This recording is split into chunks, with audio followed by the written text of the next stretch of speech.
안녕하세요. 사연했어요 똑똑입니다. 구독과 좋아요, 알림 설정을 꼭 부탁드립니다. 그럼 오늘의 이야기 시작해 보겠습니다. 저는 올해 50살, 딱 반백살이 된 싱글 여자입니다. 결혼 한 번 한 적 없고 이날 이때까지 혼자 힘으로 자수성가라면 자수성가를 하고 살았어요. 부모님은 두 분 다 살아계십니다. 다만 보헤미안처럼 자유로우신 분들이라 하나뿐인 딸 자식이 결혼을 하건 말건 잘 살건 말건 별로 관심이 없으실 뿐이지요. 젊은 시절에는 그게 또 서운하기도 하고 그랬는데 이게 나이 먹다 보니 서로 터치 안 하고 알아서 잘 사는 게 서로한테 가장 고마운 일이더라고요. 제가 부모님한테 물려받은 건 딱 하나입니다. 바로 건장한 몸과 그 몸으로 일찍부터 운동을 시작한 거였죠. 저희 아빠가 유도 선수였거든요. 저희 엄마는 역도 선수였습니다. 그 두 분의 신체 건강한 몸을 물려받았으니 제가 얼마나 튼튼하고 건장했겠어요? 사실 어린 시절에는 그 몸이 별로 반갑지 않았습니다. 지금도 그렇지만 저 자랄 때만 해도 여리여리하고 가늘가늘한 그런 여자들이 인기가 많았으니까요. 저는 어렸을 때부터 별명이 대방동 곰산시인일 정도로 몸집이 크고 건장했거든요. 당연히 운동에는 큰 소질을 보였지만 미적으로 예쁘거나 인기 있는 그런 스타일은 아니었습니다. 하지만 결국 그것 때문에 지금 이렇게 밥 벌어먹고 사는 것일 수도 있지만요. 제 직업은 유도 관장입니다. 작은 체육관을 하나 운영하고 있어요. 중학생, 고등학생 아이들까지 와서 수련하는 유도장을 운영하는 중입니다. 물론 성인반도 있기는 한데 성인보다는 아이들이 힘 빼고 체력 단련하는 그런 체육관이죠. 나름 예의 교육을 엄격하게 시키는 편이라 아들하고 트러블이 있거나 힘 넘치는 아들이 컨트롤이 안 되는 학부모님들이 은근히 저를 무척 좋아합니다. 입소문도 꽤 나서 나름 문제아라고 불리는 녀석들이 도장에 와서 소위 사람 돼서 나가는 적도 많았고요. 그렇게 입소문이 몇 년간 나다 보니 제가 의도하지 않게 꽤 돈 잘 버는 도장을 운영하게 되었습니다. 그런데 문제는 안 그래도 연애하고 남자 만날 시간 없는 제가 시커먼 사내 녀석들이랑 땀 뻘뻘 흘리면서 싸워대며 일을 하다 보니 이 나이 때까지 싱글이라는 점입니다. 50 넘어서까지 변변찮은 연애도 한번 못 해봤다니까요. 게다가 형제 자매가 있는 것도 아니어서 남들 한 번씩 다 된다는 조카 바보조차도 돼본 적이 없습니다. 한마디로 알콩달콩 아이와 함께하는 그런 삶은 저와는 아주 거리가 먼 것이었죠. 그래도 워낙 말 안 듣는 녀석들이랑 오랜 세월 씨름하다 보니 어지간한 아들 엄마들보다 훨씬 그 아이들을 다루는 건 솜씨 있게 합니다. 내 아이는 없지만 남의 아이를 잘 다루는 아이러니랄까요? 또 다른 아이러니 하나는 바로 오지랖입니다. 직업이 이렇다 보니 제 가장 안 좋은 점 중 하나는 버르장머리 없는 아이를 그냥 얌전히 눈뜨고 못 지나친다는 겁니다. 한 번은 저희 어머니가 요즘 세상에선 그렇게 아이들한테 한마디씩 하는 어른들 길 가다가 칼 맞는다고 절대 남의 아이한테 무슨 말 하지 말라고 신신당부하셨지만 그래도 어떻게 그럽니까? 어른이 왜 어른이겠어요? 아이가 그 나이 때 잘 모르고 못된 짓 하고 엉덩이에 뿔난 망아지처럼 굴 때 거기에 대해 한마디 해주고 가르쳐주고 왜 잘못됐는지 알려줘야 그래야 어른 아니겠어요? 혹시 그것 때문에 제가 곤란에 빠지는 한이 있더라도 저는 제가 어른인 이상 그런 식으로 방만하게 아이들을 포기하지는 못하겠더라고요. 이것도 병이라면 병이죠. 저희 아빠도 어렸을 때 동네 불량 청소년들 그렇게 데려다가 자기 돈으로 치킨 사 먹이며 그 아이들 얘기 들어주고 소위 말해 깽값 물어주고 그러셨거든요. 엄마랑 많이 싸웠죠. 그런데 엄마도 별다르지 않았어요.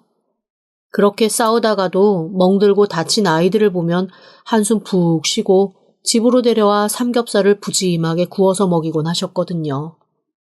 제가 학교에서 돌아오면 일주일에 2~3번은 꼭 모르는 덩치 큰 오빠들이 쭈뼛거리며 식탁에 앉아서 고기를 먹고 있는 걸 보곤 했습니다.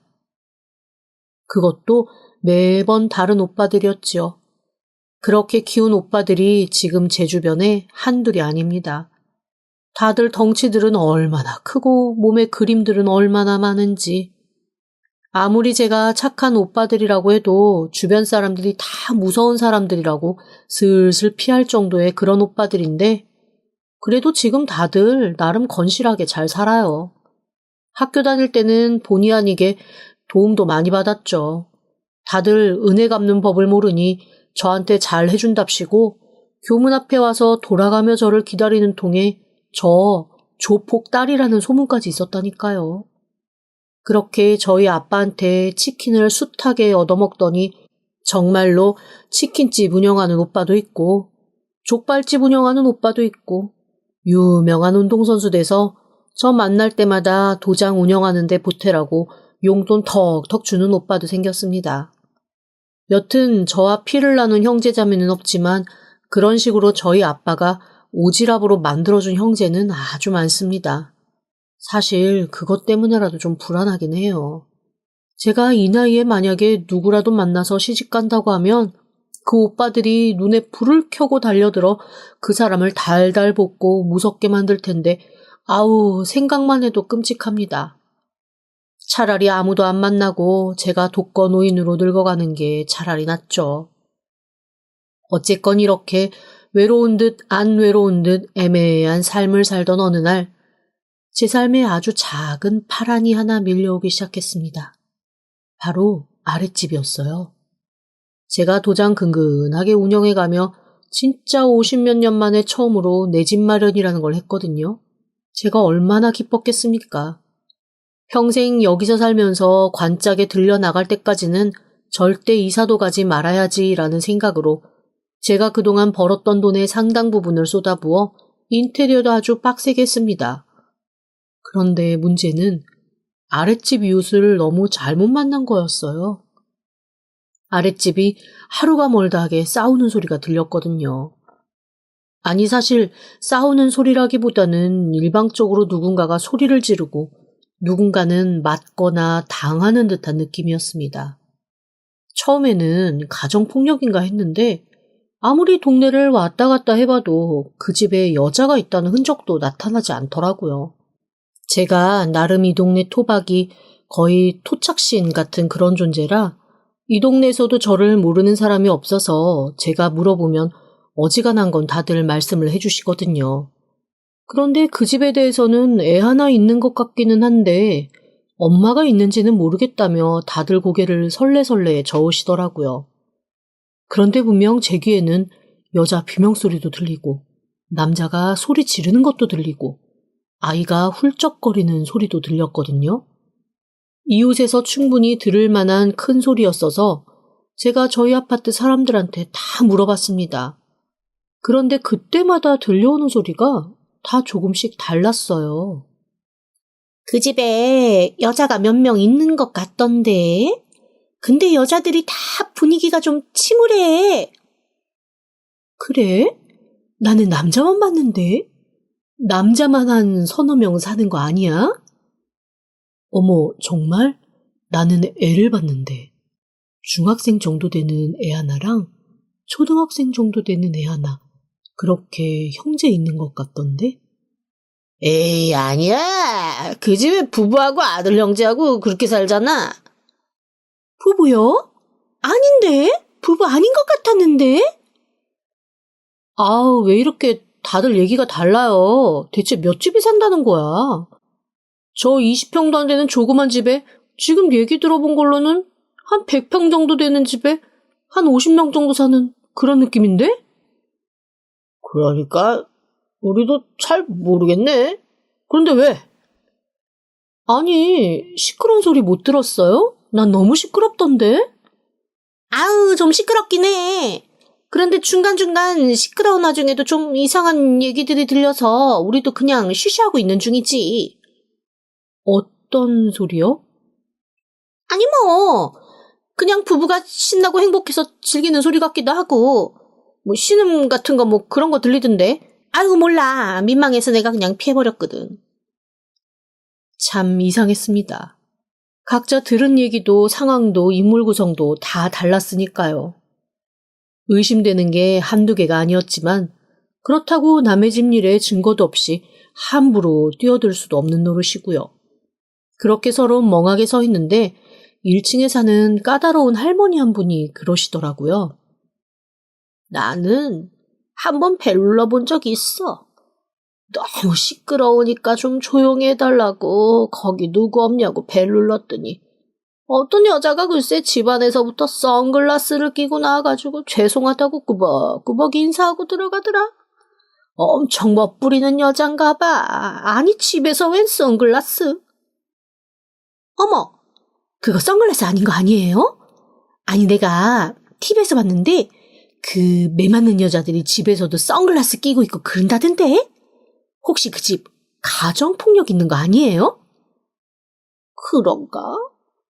하긴 나 그 집 아들 한번 본 적 있는데 아들도 삐쩍 말라가지고 애가 잔뜩 기가 죽어 있긴 하더라고. 내가 새로 이사 온 애냐고 물어봤는데 고개를 외로 싹 꼬고 네 한마디 하고 한 번도 내 눈을 안 마주치더라니까. 아빠가 엄청 다혈질인 집인가? 아이고 근데 이게 뭐 정확한 증거도 없이 괜히 그런 거 함부로 신고했다가 시비만 털리고 에이 너무 조심스러워. 아니 그래도 정황이 있으면 미리미리 신고해야지. 이런 식으로 모른 척하다가 정말 큰일 난 다음에 다들 후회하려고 그래요? 나 경찰에 신고할래요. 아이 그러지 마. 경찰에서도 증거 없이 그냥 무작정 이상하다고 신고하면 안 받아줘. 아니 그러면 누구 하나 죽어 나가야 그 다음부터 신고를 받아준다는 거예요? 말도 안 돼. 사전에 미리 조사도 좀 하고 그래야지. 제가 또 한 번 고집을 부리면 아무도 못 말립니다. 경찰에 연락을 했죠. 그랬더니 아니나 다를까 경찰이 구체적인 증거가 있냐고 안 그래도 물어보더라고요. 그래서 제가 이렇게 얘기했습니다. 그냥 동네 사람들 느낌도 이상하고 제 느낌도 좀 이상해요. 그냥 와서 집이나 한번 좀 들여다봐 주세요. 아유, 그냥 느낌만으로는 저희는 못하죠. 앞으로 좀 지켜보시다가 구체적으로 어떤 소리가 들리거나 정황이 발견되면 그때 연락을 주세요.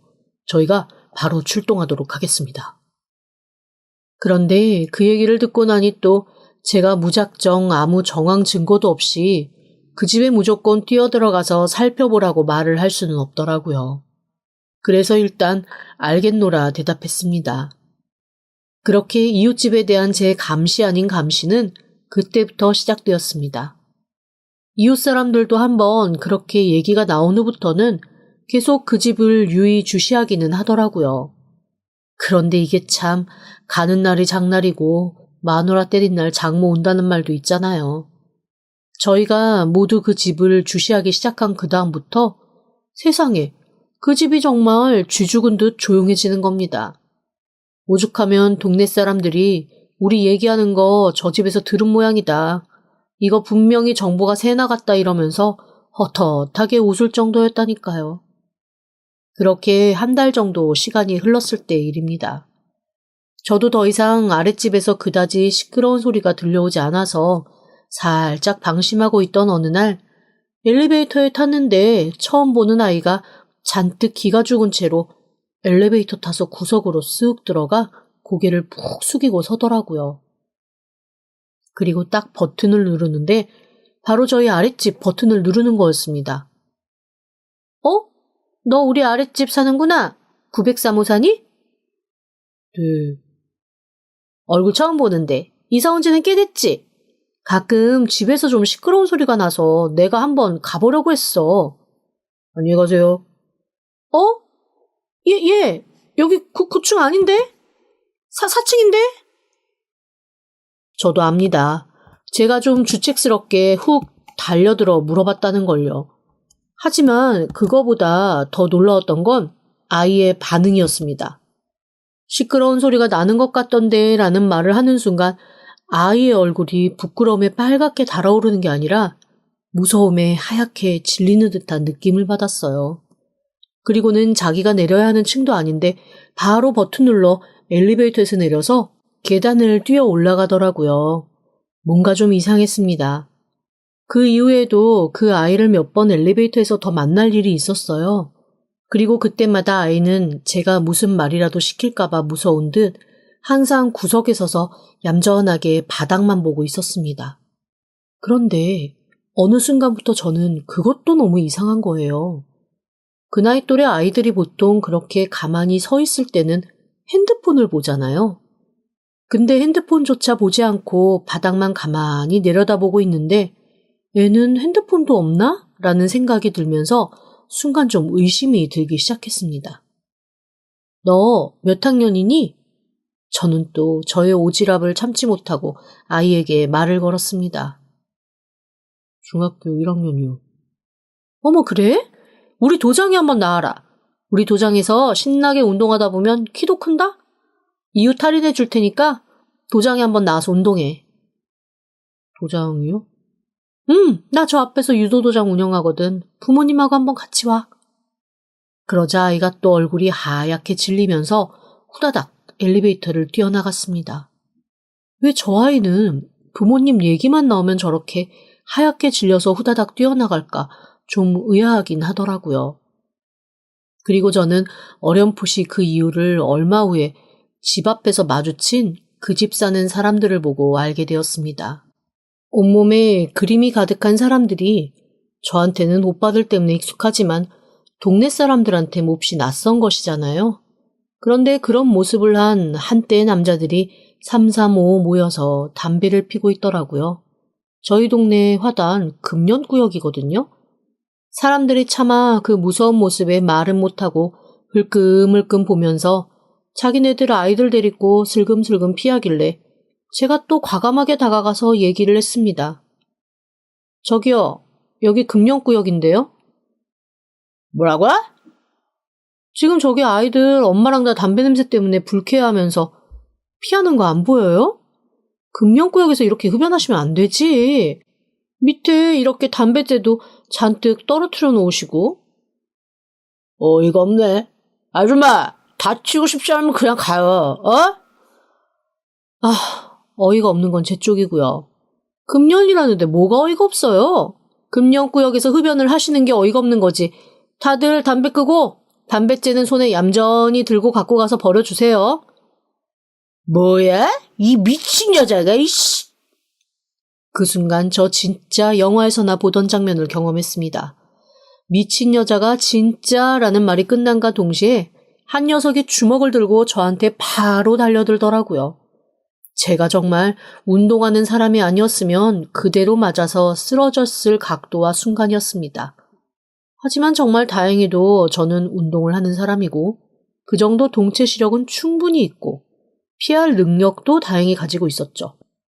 옆으로 쓱 피했더니 제가 피할 거라고는 예상하지 못했던 듯 몸의 균형을 잃고 털썩 쓰러지더라고요. 그러자 같이 담배 피던 사람 하나가 또 놀라서 저한테 A씨라는 소리와 함께 또 달려들기 시작했습니다. 그런데 한 번 피하면 그 다음은 또 피하는 게 더 쉽거든요. 그 사람은 당황해서 달려드는 거고 저는 어라? 피할 수 있겠구나라는 생각으로 피하는 거기 때문에 일단 마음가짐부터가 달라집니다. 이게 싸움에서 이긴다는 건 마음가짐이 8알이거든요. 내가 이긴다라고 생각하면 그 싸움은 이기게 되어 있습니다. 그런데 어라? 내가 말렸네 라고 생각하는 순간 이길 싸움도 지게 되어 있어요. 저는 그날 이기는 싸움을 시작한 거고 그들은 지는 싸움을 걸어온 거였습니다. 결국 그 사람들은 제가 뭔가 딱히 하지도 않았는데 서로 발이 엉켜서 하다가 우르르 쓰러지고 말았습니다. 제가 가만히 바라보자 당황한 듯 저한테 오히려 욕을 쏟아내더라고요. 다행히 지켜보시던 경비 아저씨가 슬그머니 경찰에 연락을 해서 경찰이 온 후에야 상황이 종료가 됐죠. 경찰을 보자 그 사람들 몹시 당황하더라고요. 무슨 일이십니까? 폭력 신고 받고 왔는데요. 이분들이 저한테 폭력을 좀 휘두르셨거든요. 제가 여기 금연구역이라고 담배 피우지 말라고 그랬더니 그렇게 흥분들을 하시면서 달려드시네. 그러자 그 사람들은 조금 아까까지 기세 등등하던 저한테 달려들던 그 모습은 싹 버린 채 꼬리를 내리고 변명을 늘어놓기 시작했습니다. 아니, 담배를 끄려고 했죠. 담배를 끄려고 했는데 이 사람이 그냥 저희한테 이렇게 12조로 말하니까 저희도 약간 흥분한 건 있는데 아이고 죄송합니다. 이제 앞으로 안 그러겠습니다. 그렇게 대뜸 꼬리 내리고 사과를 하자 모든 것이 다 뻘쭘해지더라고요. 게다가 자기네들 여기 사는 것도 아니고 그냥 친구 집 놀러 왔던 거라며 발뺌을 하니 경찰들도 어쩔 줄 몰라 하는 느낌이었습니다. 오늘은 그냥 보내줘야 하는가 보다 라며 한숨을 푹 한 번 내쉬던 그때였습니다. 저희 아랫집 사는 아이가 슬금슬금 집 쪽으로 다가오다가 그 남자들을 보고 우뚝 서더라고요. 그리고 남자 중 하나가 아이한테 매섭게 눈짓하는 걸 제가 분명 봤습니다. 우리 아랫집 사는 앤데? 아는 사이예요? 지금 눈빛 주고받은 것 같은데? 그러자 남자 중 하나가 그냥 일이 복잡하게 돼서 짜증난다는 듯 저한테 이렇게 얘기하더라고요. 우리 아들놈이에요. 에이씨, 아들 앞에서 아빠가 쪽팔리게 이게 뭐야. 아들한테 너무 창피하니까 그냥 좀 보내주시죠. 저희가 여기 앞에서 다시는 담배 안 핀다고 약속하면 되잖아요. 그러자 경찰도 그 아이와 함께 그 남자를 번갈아 바라보다가 저를 슬쩍 쳐다보더라고요. 순간 이런 생각이 들었습니다. 제가 여기서 더 이 남자들을 붙잡고 있으면 어쩐지 이 아이가 몹시 곤란해질 것 같다는 생각이요. 일단 저놈은 아이를 핑계로 갖다 대려고 했으니 아이가 핑계의 역할을 다 해주지 못하면 아이한테 해코지를 할 것 같다는 생각이 확 올라왔습니다. 그렇게 아이의 등장으로 상황은 무마가 되었죠. 다 같이 뻘쭘하게 서 있다가 우르르 엘리베이터를 같이 타고 올라가려는데 그 사람들이 자꾸 저한테 먼저 올라가라고 하더라고요.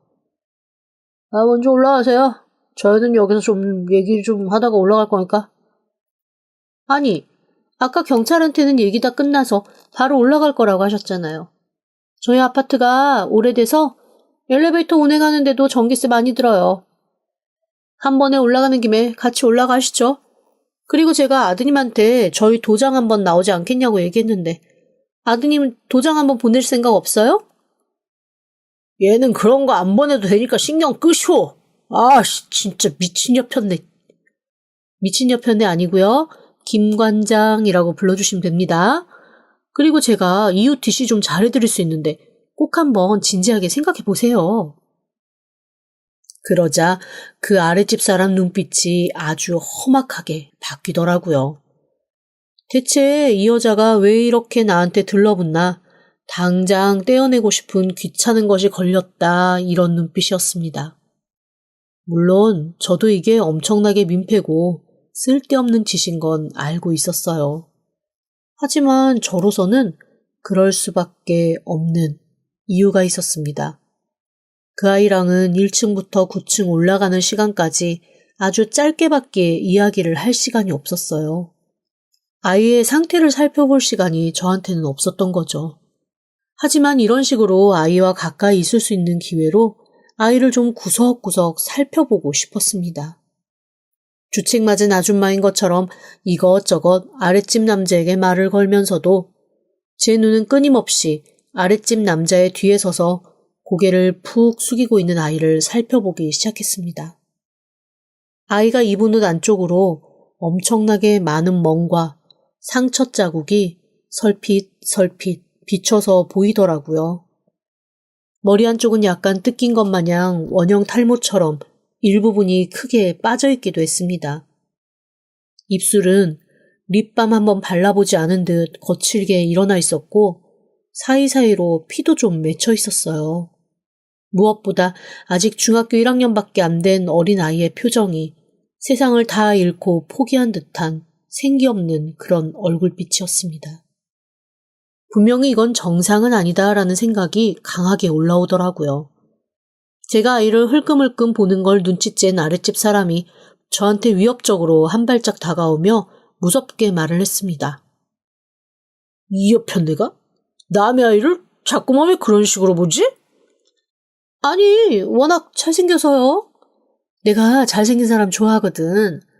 그럼 뭐 당신들은 얘기하고 올라오시고 애는 같이 올라가도 되는 거죠? 애랑 얘기할 건 아니실 거 아니에요. 가자, 너라도 전기세 안 낀 때 동참해. 에? 저기, 아빠. 올라가. 이상한 아줌마한테 쓸데없는 소리 하지 말고. 그렇게 저는 우여곡절 끝에 아이와 단둘이 엘리베이터에 올랐습니다. 아이가 저를 멍하게 보다가 갑자기 피식 웃더라고요. 너 왜 웃어? 아니요. 저희 아빠 저렇게 당황하게 만드는 사람 처음 봐서요. 그래? 너 그런데 진짜 도장 한번 올 생각 없어? 와서 운동이나 좀... 아줌마, 저 도장 말고 다른 거 해주세요. 부탁이 하나 있어요. 엘리베이터가 쭉 올라가며 5층쯤에 섰을 때 아이는 제게 부탁이 있다는 얘기를 했습니다. 저는 혹시 학원비를 공짜로 해달라고 하는 건가?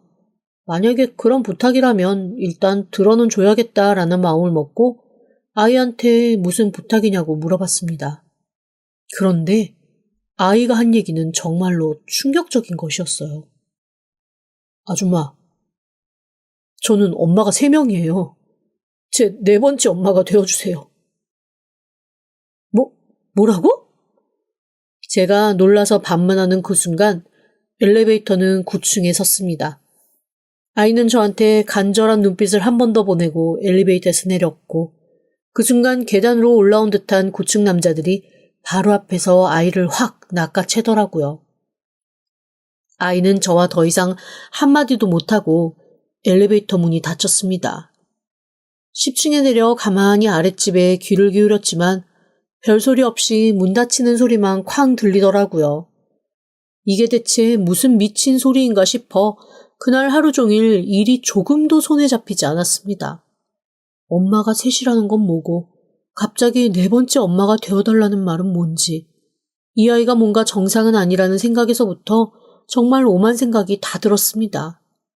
그런데 그날 저녁 아랫집에서는 역대급으로 큰 소리가 들리기 시작했습니다. 우당탕 쿵탕 엄청나게 큰 소리였어요.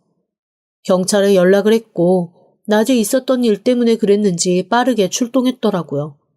하지만 경찰에서 왔을 때는 이미 집이 비어 있었습니다. 그렇게 큰 소리가 난 후 뭔가 문소리까지 쾅쾅 나더니 우르르 다 집을 비운 모양이었습니다. 며칠 동안 그 집은 텅 비어 있었어요. 어쩐지 마음이 좀 심란하더라고요. 일도 손에 안 잡혀서 도장에서도 멍 때리고 있는데 그 순간 제 귀에 훅 들어오는 얘기가 하나 있었습니다. 우리 학교에 진짜 이상한 애 하나 있었거든? 맨날 어디서 맞고 오는지 피투성이에 멍투성이고 자기는 학교가 제일 좋다고 학교에서 24시간 있었으면 좋겠다고 막 그런 소리하고 그런 애였는데 걔 오늘은 결국 학교 안 나왔다? 아니야, 걔 학교 안 나온 게 아니고 체육관에 숨어 있어. 내가 봤어. 에? 숨어 있다고? 아니 왜? 몰라. 그런데 자기 형이랑 숨어 있어. 아까 학교로 되게 무서운 아저씨들이 와서 막 찾았잖아. 선생님 멱살 잡고. 걔네 찾으러 온 거라고 하던데? 너희 그게 무슨 말이야? 자세하게 말해봐. 사방님 얼굴 너무 무서워요. 그러니까 저희 학교에 중학교 다니는 형 있는 애가 하나 있는데 완전 왕따거든요? 그래도 맨날 둘이 같이 다니고 그랬는데 한동안 얘 학교 안 나올 때 그 형이 계속 얘 찾으러 다니고 막 그러기도 하고 여튼 이상해요. 저기 오늘 수업 여기서 끝. 주말에 대신 보충 수업과 치킨 파티. 어때? 콜? 저는 원생들에게 양해를 구하고 후다닥 도장을 닫고 아이들의 학교로 달려갔습니다. 그리고 체육관을 구석구석 뒤지기 시작했죠. 쿵. 제가 체육관을 여기저기 뒤지기 시작한 지 얼마 되지 않아 어디선가 쿵 소리와 함께 후다닥 누군가가 몸을 숨기는 소리가 들렸습니다. 달려간 곳에는 놀랍게도 제가 늘 관심을 가지고 봤던 그 아이와 또 다른 아이 하나, 그리고 처음 보는 얼굴의 여자가 하나 있었습니다. 셋 다 몹시 초췌하고 피딱지가 얹은 얼굴에 잔뜩 겁에 질린 모습이었습니다. 윗집 아줌마? 너 거기서 뭐하니? 이게 다 무슨 난리야?